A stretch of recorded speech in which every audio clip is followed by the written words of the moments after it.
Si vous posez la question à ChatGPT, vous n'aurez qu'une seule réponse. Même si vous formulez de 70 façons différentes, vous pouvez me croire. Les seuls inventeurs des livres dont vous êtes le héros, c'est Ian Livingstone et Steve Jackson, deux immenses noms du jeu de rôle universe. Loin de moi l'idée de minimiser la puissance créatrice de ces deux monuments de notre loisir préféré, mais heureusement que je ne suis pas du genre à me laisser séduire par le miroir aux alouettes pathétique de l'IA pour rédiger mes vidéos. Sinon, il n'y aurait que 3 chapitres, et un seul choix possible. Bref, les deux bonhommes ont réuni dans le même ouvrage tous les éléments qui en a fait le succès.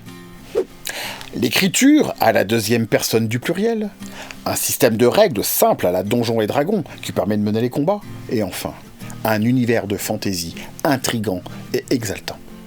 Et le premier ouvrage issu de leur collaboration est Le Sorcier de la Montagne de Feu. Enfin, Le Sorcier de la Montagne au sommet enflammé, si on avait bien respecté la traduction. Mais faut avouer que c'est quand même vachement moins cool.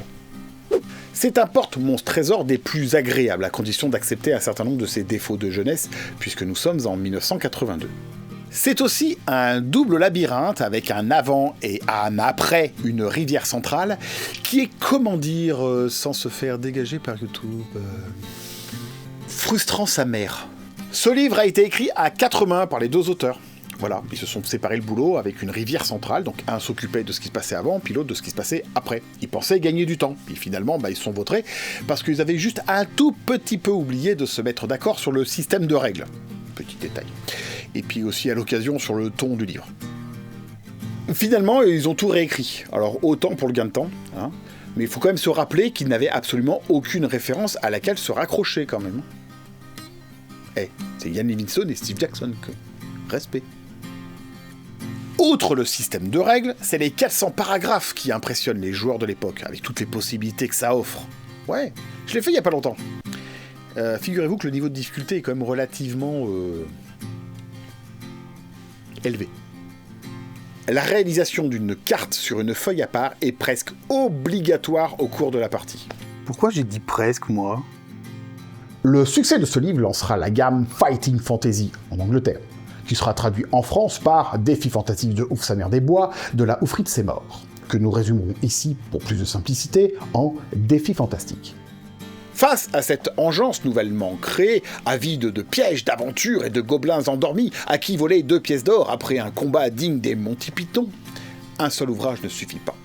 Yann et Steve sont obligés de se remettre au travail. Ah bah bravo, ça fait plaisir. Moi je pense que c'est la discrimination. Tous les gobelins sont pas particulièrement laids, c'est qu'une question de point de vue. Mais la plupart sont moches, je vous l'accorde. À partir de 1984, de nouvelles séries pop un petit peu partout, avec des styles différents, des règles différentes. Certaines dépasseront le maître. Et puis d'autres... on évitera d'en parler ici. En réalité, c'est cette collection de livres de chez Gallimard qui s'appelle Les livres dont vous êtes le héros. Et à l'instar de Frigidaire, ça deviendra un terme généraliste pour parler de nombreux jeux. Ian Livingstone écrira une bonne quinzaine de tomes avant de se tourner vers le monde du jeu vidéo, notamment chez Eidos. Il sera d'ailleurs un des éléments à l'origine d'une certaine héroïne à forte poitrine. Steve Jackson, lui, va concevoir ce que je considère comme étant la meilleure série de livres dont vous êtes le héros de tous les temps. Sorcellerie. Mais les deux hommes peuvent être fiers de leur contribution au monde du jeu de rôle, car ils sont à l'origine de la création de Game Workshop. Vous savez, cette petite entreprise anglaise qui est à l'origine de Warhammer 40 000, Good Ball, Talisman, Space Crusade, White Dwarf.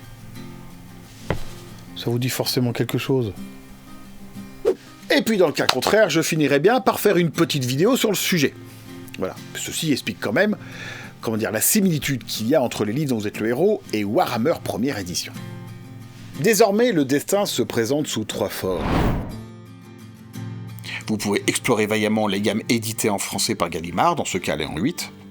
Vous pouvez approfondir cette histoire d'illustration en allant en 9, ou bien agiter votre petite tête de haut en bas en m'écoutant raconter ma découverte des livres dont vous êtes le héros, en vous précipitant en 7.